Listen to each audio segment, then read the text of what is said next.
Coucou, c'est Clo.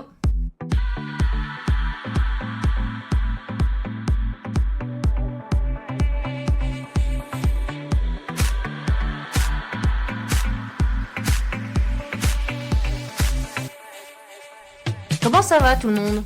J'espère que vous allez très très bien, que vous avez passé une bonne semaine, que vous débutez également une bonne semaine. Je vous souhaite évidemment plein de bonheur et j'espère que vous arrivez un petit peu à vous en sortir dans cette vingtaine qui pue du cul. Non, c'est pas vrai, mais qui est très compliquée et qui est très angoissante. Mais j'adore recevoir tous vos messages et vos retours. Vous me dites que du coup, en écoutant ce podcast, vous vous sentez moins seul. Eh bien, vous savez quoi ? Moi aussi, je me sens moins seule à vous parler et à avoir vos messages. Donc, encore merci de continuer cette aventure avec moi. On arrive sur ce 10e épisode, si je me souviens bien. Non, c'est le 9e. La semaine passée, je me suis fait proclamer, ça y est, je suis diplômée, j'ai un bac plus 5. Et je me suis dit qu'évidemment, il fallait que je parle de ça dans cet épisode, puisque forcément, c'est le goal de beaucoup d'entre nous d'avoir un diplôme ou des diplômes avant nos 30 ans. Je vous ai d'ailleurs posé la question sur Instagram, puisque je vous fais un sondage toutes les semaines. Mon Instagram, c'est Chloé. Cette fois-ci, je vous promets, ça va plus changer. J'ai changé 3 fois de nom. Je ne trouvais pas de nom qui allait, mais Chloé, c'est parfait. C'est CHLOWE ____. Dans ce sondage, je vous demandais si avoir un ou des diplômes avant vos 30 ans était un objectif de vie pour vous. Et il y a 77% d'entre vous qui ont dit que oui et que ça représentait une pression. Donc quand même, on est pas mal. Mais les amis, vous êtes au bon endroit. On va discuter de tout ça ensemble.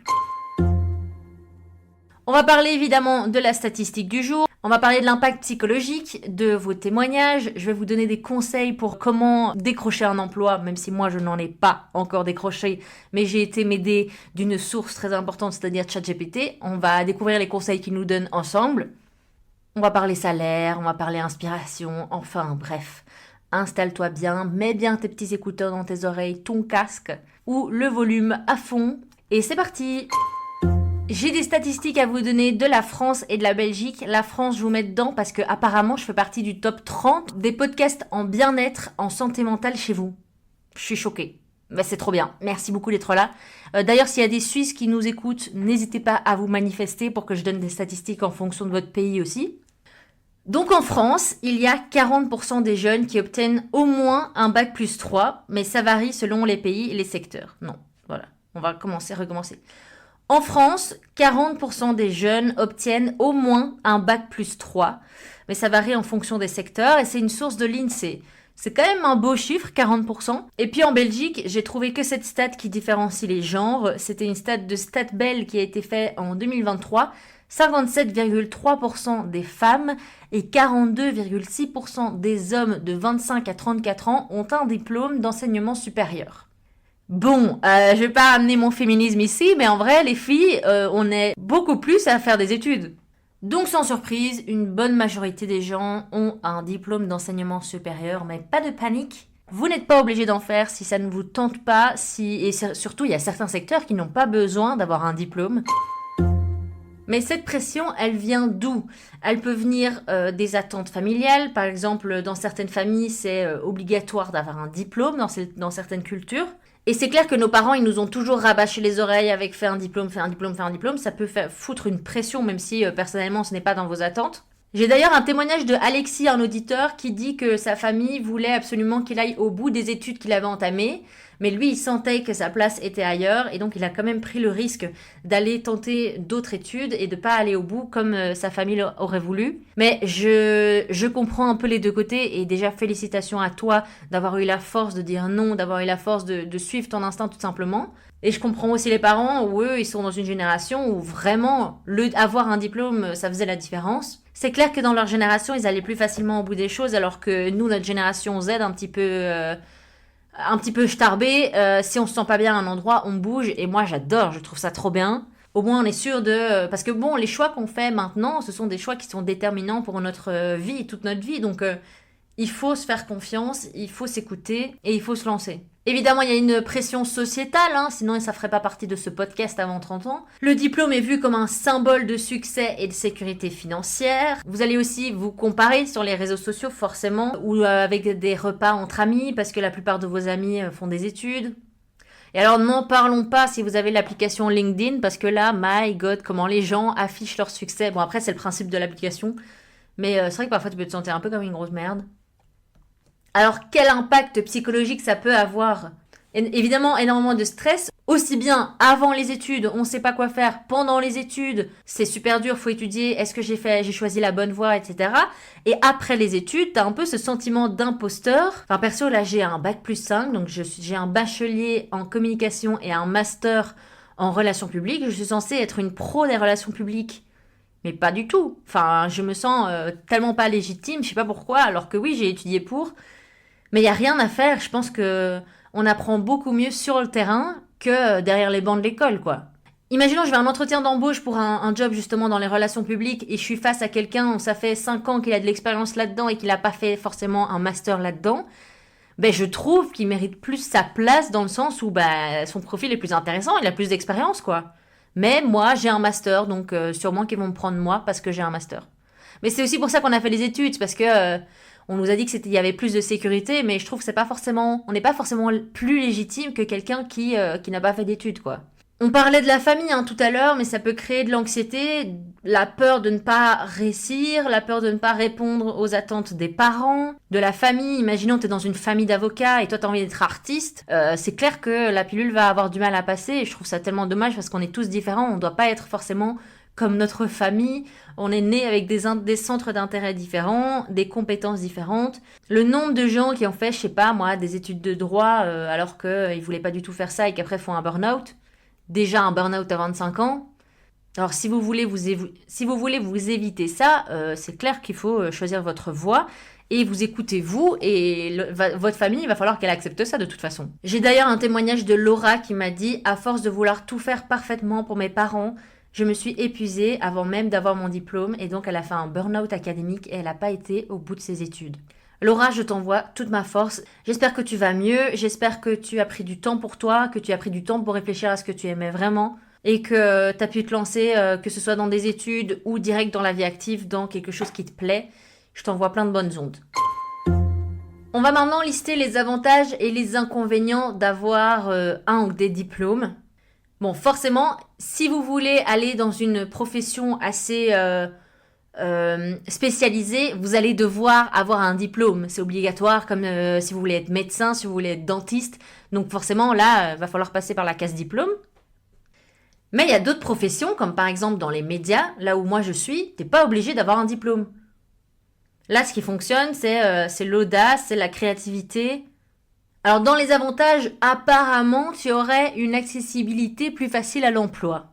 Je sais pas si vous êtes d'accord, parce que je sais que parmi vous, il y en a beaucoup qui galèrent à trouver un job, même s'il y a Léa, une auditrice, qui m'a dit qu'elle avait trouvé un boulot juste après son stage, donc elle a fait son stage et puis elle a décroché un boulot directement. Mais j'ai l'impression que c'est pas si vrai. J'ai l'impression qu'on a énormément à galérer à trouver un boulot, parce que maintenant, voilà, on a tous un diplôme, donc qu'est-ce qui nous différencie des autres après tout ? Mais bon, c'est vrai que du coup, on a plus de portes ouvertes, on peut postuler à plus d'emplois que ceux qui n'auraient pas de diplôme. Mais est-ce que tu vas être pris ? Bon, ça c'est un peu compliqué. Un avantage qui est quand même pas à négliger, c'est le salaire qui est plus élevé. En Belgique, le salaire moyen sans diplôme est de 3 546 € brut par mois. Si vous avez un bac+3, donc un bachelier, c'est 4 000 € brut par mois. Et si vous avez un master universitaire, c'est jusqu'à 5 000 € par mois. Donc 41% de plus que les non-diplômés. Donc si l'argent est une motivation, c'est clair que c'est intéressant. Autre avantage, c'est la validation personnelle. Vous avez évidemment un sentiment de fierté et d'accomplissement. Félicitations si vous y êtes arrivé. Si vous n'avez pas de diplôme, vous pouvez avoir cette validation personnelle de plein d'autres manières. Mais pour ceux qui ont décidé d'avoir un diplôme dans une matière spécialisée parce qu'ils veulent être médecins, ils veulent être dentistes, ils veulent être, vétérinaire, félicitations. Je vous félicite d'avoir été jusqu'au bout et d'avoir persévéré. Dans les inconvénients, évidemment, il y a la pression psychologique, une surcharge mentale pendant les études. My God, les blocus, ça va pas me manquer. Oh, les études, c'est pas fait pour tout le monde. Et ça, va falloir l'accepter. Et ça veut pas dire que t'es moins bien si c'est pas fait pour toi. C'est pas fait pour toi d'être en auditoire, d'écouter un professeur, de te mettre derrière ton bureau pendant un blocus et d'étudier tous les jours. de restituer tout ça sur une feuille. C'est pas fait pour tout le monde. Et comme je l'ai dit, ça n'a rien à voir avec l'intelligence. Donc je pense qu'il faut trouver un chemin qui nous correspond à nous sans se faire des illusions et d'essayer de se persuader qu'on fonctionne d'une certaine manière. Si le principe universitaire, ça vous correspond pas, allez plutôt dans une autre école, allez dans un endroit où vous n'êtes pas seulement un numéro pour les professeurs, vous avez une personnalité, vous pouvez vraiment leur poser des questions, vous pouvez évoluer. Il y en a certains pour qui ça fonctionne très bien et je trouve ça trop dommage parce que je sais qu'il y a certains élèves dont leurs parents ne leur laissent pas faire une autre école parce que soi-disant c'est pas assez bien, mais du coup alors ils ratent en université. Donc qu'est-ce que vous gagnez en fait? Je sais pas, enfin moi ça me semble tellement logique de mettre le bonheur de son enfant avant tout et de faire en fonction de ses compétences à lui, de ce qui lui convient le mieux. La pédagogie des uns n'est pas la pédagogie des autres. Comme deuxième inconvénient, on aurait la surqualification. Alors là, c'est une idée qui me vient d'un témoignage de Manon, une auditrice qui m'a envoyé un message et qui m'a dit « Je n'arrive pas à trouver un emploi qui corresponde à mes attentes de Bac+5. Quand j'ai terminé mes études, j'étais persuadée que mon diplôme suffirait pour décrocher un poste intéressant, mais aujourd'hui, les offres que je reçois sont sous-payées, soit ne correspondent pas du tout à ma spécialisation. J'ai l'impression d'être surqualifiée pour certains postes et pas assez expérimentée pour d'autres. C'est frustrant car après autant d'années d'efforts, je pensais que les opportunités viendraient plus facilement. Eh ben non, c'est ce que je disais tout à l'heure. On pensait réellement que ça allait être super accessible d'avoir un boulot après 5 années d'études et pourtant on est plein à galérer et finir par faire un job qui n'est même pas dans notre domaine d'études parce que soit il y a plus de place ou alors comme tu dis, ils payent pas assez alors que ils payent pas à la hauteur du niveau d'études que t'as. Ah, ça doit être frustrant. Ouais. En fait, quand moi j'ai fait 2 mois un peu de recherche d'emploi où j'étais à fond et je ne trouvais pas, je me prenais refus sur refus ou même très souvent en fait pas de réponse. Et ma maman m'a dit, ben Chloé, si tu veux gagner ta vie, il va falloir faire limite, tu vas ranger les rayons dans un supermarché ou tu vas présenter ton CV à un magasin de vêtements. Moi, je me suis dit, mais merde, j'ai pas fait des études pour faire ça. Ces jobs-là, je les ai tous faits en job étudiant pour gagner un peu de sous à la fin du mois. Mais jamais j'aurais pensé que j'envisagerais de faire ce genre de boulot à la fin de mes 5 années d'études. Moi, je pensais que j'allais trouver direct dans la com. J'ai l'impression que du coup, c'était juste choisir un job alimentaire, donc qui va juste payer mes factures et mes courses, mais qui, sur mon CV, ça va me servir à rien. Donc au final, quand vous allez en entretien d'embauche et qu'on vous dit vous n'avez pas assez d'expérience, eh ben là, si tu choisis un job alimentaire qui ne correspond pas à ton domaine d'études parce que tu dois payer tes factures et que tu dois avoir des sous forcément, ben ça va pas non plus te rapporter de l'expérience. Donc du coup, on fait quoi? On est complètement bloqué. Comme autre inconvénient, ce serait l'endettement ou la précarité financière liée aux frais de scolarité et du coût de la vie étudiante. En Belgique, j'ai l'impression qu'on est quand même assez bien par rapport à ça au niveau du prix, en tout cas du cursus. C'est plus ou moins entre 800 et 1000 euros le Minerval. Comparé à d'autres pays, c'est franchement honnête. Et il y a différents systèmes qui sont mis en place pour les personnes en précarité, comme par exemple les bourses, les allocations d'études, les prêts étudiants, les logements étudiants sociaux, les emplois étudiants, où on a le droit de travailler en tant qu'étudiant, avec un régime fiscal avantageux. Et puis les établissements qui mettent en place des aides spécifiques comme des fonds de solidarité, des réductions pour les repas, des aides au logement. Mais évidemment, la précarité reste un défi, parce que malgré ces aides, il y a une proportion significative d'étudiants qui vivent sous le seuil de pauvreté ou cumulent travail et études, au risque de compromettre leur réussite académique. Ça, je trouve ça quand même fou. Par exemple, les stages en Belgique ne sont pas rémunérés.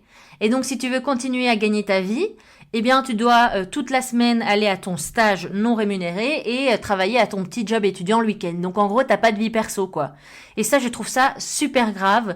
Donne-nous au moins 500 euros. C'est vraiment pas cher payé, 500 euros pour un stagiaire qui fait le même job qu'un employé. Et surtout, qui a fait des études. C'est pas comme si on faisait un stage à 18 ans quand on est en secondaire. Là, c'est un stage où t'es en bachelier, où t'es en master. Et tu dois continuer à faire ton putain de job étudiant le week-end sur le côté pour te faire des sous alors que tu travailles toute la semaine pour une boîte qui ne te paye pas. J'avais quand même de la chance dans mon stage, moi, parce que je ne devais pas payer mon repas de midi. Au moins ça, mais franchement, c'est vraiment ridicule quand même. Et j'ai l'impression, enfin c'est pas une impression, c'est la réalité, que la pandémie de Covid-19 a d'ailleurs super fort accentué les inégalités financières avec une augmentation de la demande pour les aides alimentaires et les bourses. Mais si on peut conclure au niveau de ce système financier en Belgique, je trouve que les étudiants bénéficient quand même d'un système d'aide solide, mais la précarité reste tout de même une réalité, notamment en ce moment avec le coût de la vie qui est super élevé. Dernier inconvénient d'avoir un ou des diplômes, c'est que ça ne te garantit pas forcément de travailler dans ton domaine d'études. On pense qu'on va se sécuriser une place dans le monde de la vie active, mais pas forcément. Et ça, c'est un auditeur qui me l'a fait remarquer, c'est Ludovic qui, lui, a étudié, il a fait une formation pour être assistant vétérinaire. Il n'a trouvé aucun job à la sortie de ses études et donc il a dû se réorienter en aide logistique. Mais apparemment, il est heureux avec ça, il est heureux avec cette réorientation, donc tant mieux pour toi Ludovic, mais c'est vrai que c'est un point à relever, c'est que on n'a pas la garantie de trouver quelque chose dans notre domaine d'études.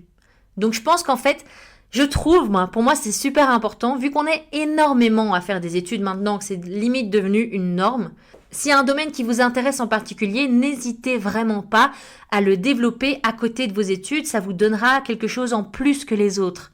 Quelque chose pour vous différencier, quelque chose dans lequel vous allez pouvoir vous spécialiser, parce que c'est clair que quand on sort des études, moi si j'ai mon sentiment d'imposteur en sortant de mes études, c'est parce que t'as l'impression que dans tes études, forcément, ils ont envie d'être général, parce que il faut que tu puisses toucher à tout. Alors surtout en études de communication, on a touché à tout, mais un petit peu. Donc en gros, on est spécialisé dans rien. Donc si tu veux, toi, sortir ton épingle du jeu, je pense que tu devrais développer une compétence de ton côté. On va déconstruire le mythe du bac plus 5. Si tu as envie de faire écouter ça à ton papa, à ta maman qui te rabâche les oreilles que tu dois faire des études, eh bien donne-leur ces exemples-là parce que je vais vous donner des noms de personnalités que vous connaissez très bien, qui sont riches, qui sont très successful, qui sont pas plus cons que les autres, alors là franchement pas, ils sont même plus intelligents, et qui n'ont pas fait d'études du tout. Notamment, vous connaissez très bien Steve Jobs, le cofondateur d'Apple, qui n'a même pas fait un quadrimestre d'études, il a lâché avant un semestre. Vous savez où il en est maintenant? Est-ce que je dois dire quelque chose de plus? Non. Voilà, on passe à Bill Gates. Bill Gates, le cofondateur de Microsoft, il a quitté Harvard pour lancer Microsoft, qui est aujourd'hui l'une des entreprises les plus influentes du monde, on peut le dire. On a Mark Zuckerberg, évidemment, fondateur de Facebook. Il était aussi à Harvard et il a quitté ses études et il s'est lancé dans la création de Facebook, désormais Meta. Et ces mecs-là, ils se sont fait confiance, les gars. Ils avaient rien en plus que vous à cette période-là de leur vie. C'est juste qu'ils se sont dit, tu sais quoi, j'arrive pas à les études, je vais tenter. Qu'est-ce qui vous empêche d'être le prochain Bill Gates, le prochain Mark Zuckerberg? Rien. Et pour terminer, il y a Oprah Winfrey, que moi j'adore parce qu'elle est dans les médias et l'influence, et c'est une femme d'affaires. Elle a commencé des études universitaires et puis elle les a interrompues pour se concentrer sur sa carrière dans les médias. Et elle est devenue l'une des femmes les plus influentes du monde. Donc comme quoi, je vous le dis, s'il y a un truc en particulier qui vous tente, qui vous titille, qui vous n'arrivez pas à endormir le soir, mais consacrez-vous à ça. Non, ça n'arrive pas qu'aux autres. Bon, comme je vous l'ai dit, moi j'ai tenté de trouver un emploi, je n'ai pas trouvé. Je ne sais pas comment ça se fait, et donc j'ai demandé à ChatGPT de nous donner des petits conseils pour décrocher un emploi. On va découvrir ensemble les conseils de Chat. Il nous dit qu'on doit personnaliser notre CV et notre lettre de motivation en mettant en avant nos expériences les plus pertinentes pour le poste. Alors ça, c'est vrai que pendant longtemps sur mon CV, j'ai laissé toutes les choses que j'avais faites professionnellement parlant dans ma vie. Donc même les petits boulots où j'étais serveuse en restaurant, vendeuse en magasin, etc., je laissais dans mon CV. Alors que si tu postules pour être dentiste, ils en ont rien à faire que tu as servi dans un restaurant et que tu as vendu des fringues dans un magasin. Donc ça surcharge ton CV, il suffit d'enlever et de laisser vraiment juste les trucs qui sont pertinents. Et dans la lettre de motivation, les gars, il faut donner l'impression à l'entreprise que ils sont géniaux. Il faut les valoriser, il faut les complimenter, il faut les flatter, il faut bien lire leurs valeurs et essayer de se coller au maximum à leurs valeurs. Et en plus de vos compétences qui sont, je parle anglais, je parle espagnol, je sais utiliser ce système-là, etc., soignez bien vos soft skills, les petits trucs comme la capacité de travailler en équipe, la capacité de leader, l'adaptabilité, la créativité, la communication efficace, toutes ces choses-là sont super importantes. Et ce sont souvent des compétences qui font la différence entre deux candidats. Troisième point, se différencier en entretien. Alors, Chat nous propose de préparer des anecdotes qui montrent nos qualités et nos réussites passées. Ok. Il nous dit qu'on doit être authentique et montrer notre motivation. Et ben ça, vous savez quoi, ma maman, elle fait du recrutement et donc elle a souvent des entretiens avec des gens. Et imaginons, elle a souvent 2 personnes en face d'elle où il y a une grande différence entre le fond et la forme. T'as la première personne qui a le fond, donc elle répond à toutes les attentes de la société au niveau des tâches qu'elle va devoir accomplir. Mais au niveau de la forme, cette personne n'arrive pas à bien se vendre. Elle montre pas sa motivation. Elle montre pas sa personnalité. Et ça, ce sont des valeurs qui sont super importantes aussi. Et puis t'as la deuxième personne qui a la forme mais pas forcément le fond. Donc elle se vend comme une personne super sympathique. Elle a un capital sympathie de dingue. Elle montre qu'elle va pouvoir s'entendre avec ses collègues. Elle enjolive les choses, elle enjolive ses compétences. Mais au niveau du fond, c'est vrai qu'elle a moins de compétences sur le papier que l'autre personne. Mais c'est elle qui va être prise. Ce n'est pas seulement vos compétences littérales qui vont vous mener au poste, mais c'est aussi vos soft skills et votre capital sympathie. Donc soyez juste vous-même, soyez authentique, différenciez-vous à l'entretien. Vous ne devez pas forcément avoir réponse à tout et la bonne réponse à tout. Vous n'êtes pas en train de passer un examen, vous êtes à un entretien d'embauche. Ils doivent aussi voir s'ils vont avoir une collègue avec qui ils vont bien s'entendre, avec qui ils vont se marrer et avec qui il y a de la tchatch, quoi. Et alors, il y a différentes plateformes en ligne que vous pouvez utiliser pour trouver du boulot, comme Indeed, pour une large gamme d'offres dans tous les secteurs. Il y a LinkedIn, évidemment, qui est idéal pour développer votre réseau et candidater directement auprès des entreprises. Il y a Stepstone.be, qui là est ciblé sur les offres pour cadres et postes qualifiés. Ensuite, on a Monster.be pour des opportunités variées, y compris à l'international si ça vous intéresse. On a encore Jobat.be, ce qui est particulièrement utile pour les jeunes diplômés. Ça, je connaissais pas, donc allons-y, quoi, parce que c'est clair qu'il y a beaucoup d'offres qui sont pour des gens expérimentés et pas souvent pour les jeunes diplômés. Donc Jobat.be.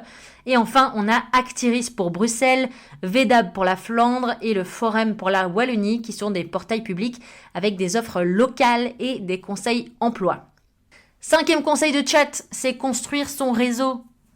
Si vous avez l'occasion, participez à des événements professionnels ou des salons de l'emploi. Engagez-vous dans des discussions sur LinkedIn pour être remarqué. Interagissez avec des gens dans votre milieu. Parfois, il suffit d'une seule personne pour changer votre vie. Une seule personne qui voit votre potentiel, qui voit votre motivation. Il suffit d'être juste au bon endroit, au bon moment pour décrocher une opportunité. En fait, il faut provoquer votre chance, il faut provoquer votre opportunité. Ce n'est pas en restant chez vous et en parlant à personne que vous allez provoquer votre chance. Et enfin, dernier conseil, continuez à vous former. Après les études, si vous ne trouvez pas de boulot directement, envisagez peut-être des cours en ligne ou des certifications dans votre domaine pour rester compétitif. Continuez à apprendre et continuez à vous différencier des autres. En conclusion, les copains, c'est la fin de cet épisode. Les messages clés à retenir, c'est que, évidemment, ce n'est pas obligatoire d'avoir un ou des diplômes si vous n'avez pas une spécialisation en particulier qui nécessite un diplôme. Ne pas avoir de diplôme ne veut pas dire que vous avez moins de valeur que quelqu'un qui a un diplôme. Parfois, vous allez juste vous différencier à un entretien d'embauche par votre personnalité et par votre expérience aussi, parce que vous avez certainement plus d'expérience, vu que vous avez pu plus pratiquer pendant que les autres étaient en train d'étudier sur leur banc d'école. Moi, je dirais surtout, faites-vous confiance, suivez votre instinct. Si vous êtes quelqu'un de créatif, allez dans une branche artistique, même si c'est pas ce que les parents conseillent toujours. N'allez pas forcément dans les études que vos parents veulent que vous fassiez, parce que au final, c'est qui va devoir faire cette vie-là et faire ce job-là? C'est vous, c'est pas vos parents, c'est pas votre famille. La seule personne à qui vous devez répondre aux attentes, c'est vous, et uniquement vous. Autre message clé, essayez de vous différencier des autres. Oui, je sais, on est beaucoup à faire des études maintenant, donc tu n'as rien de plus que quelqu'un d'autre. Donc essaie de trouver toi ton petit truc à toi que tu as envie de développer, une special skills. Autre mot-clé qu'on n'a pas dit, et je viens d'y penser, c'est un témoignage de Isaline que j'ai oublié de lire. Isaline qui disait qu'elle s'était réorientée plusieurs fois dans ses études et qu'elle a enfin trouvé un job où elle se sent bien, mais elle se dit qu'elle va pas y faire toute sa vie. Et elle est en 4/5e en ce moment, et à côté de ce job qui est sympa, mais qui n'est pas forcément dans ses aspirations, elle développe un peu la photo et elle s'est rendue compte qu'elle était assez forte là-dedans et qu'elle aimait beaucoup ça. Ce que je veux dire, c'est que vous ne devez pas vous enfermer dans une carrière. Vous pouvez tenter plusieurs boulots. Et vous le savez, c'est notre génération. On teste, on prend des risques, on part, on teste autre chose. Et si vous avez envie de faire carrière dans un seul et même domaine, une seule et même boîte, comme nos parents avant, eh bien c'est ok aussi. Si ça c'est ce que vous voulez, dans tous les cas, de nouveau, suivez vos intuitions, suivez ce que vous voulez et faites-vous confiance. Arrêtez avec ce sentiment de l'imposteur, je suis la première à l'avoir. Je me suis lancée là sur les réseaux, je me suis lancée sur le podcast et j'ai des moments de doute où je me dis mais pourquoi j'y arriverai en fait, Chloé, pour qui tu te prends ? Et vous savez quoi, je le fais quand même si pour l'instant je n'y crois pas beaucoup, mais je le fais quand même, je tente, je prends des risques. Je me dis si c'est pas maintenant que je prends des risques, je le ferai quand ? C'est pas quand j'aurai une famille, etc. Même si vous allez pouvoir prendre des risques toute votre vie, mais c'est clair que c'est maintenant les gars, c'est maintenant qu'on doit tester des choses, qu'on doit trouver notre truc. Et je trouve qu'on ne doit pas se complaire et se contenter d'un job qui nous fait pas vibrer, d'un job dans lequel on n'est pas heureux, d'un job alimentaire qui va juste payer tes factures à la fin du mois. Même à part si franchement t'es heureux là-dedans, tant mieux.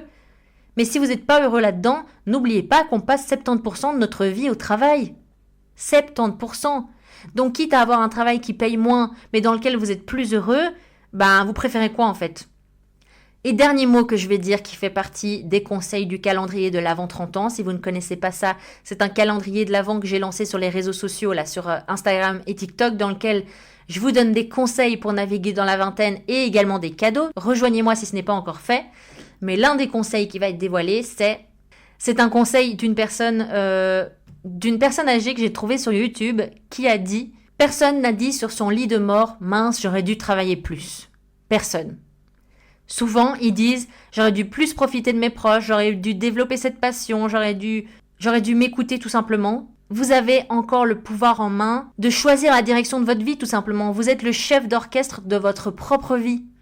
Si ça, c'est pas beau, c'est juste incroyable en fait. Donc ne vous contentez pas du minimum, en tout cas si vous n'êtes pas heureux. C'est tout pour aujourd'hui les amis. La semaine prochaine, on va parler de cette pression d'acquérir un bien immobilier avant nos 30 ans. Est-ce qu'il faut acheter une maison, acheter son premier appartement avant 30 ans ? Quels sont les avantages à le faire avant 30 ans ? Quels sont les inconvénients ? Vous allez pouvoir découvrir aussi si c'est réellement l'un de vos objectifs ou si c'est une pression de société ou de vos parents ou de votre famille. Et on discutera de tout ça avec un expert immobilier qui n'est autre que mon frère, Thomas Pétain.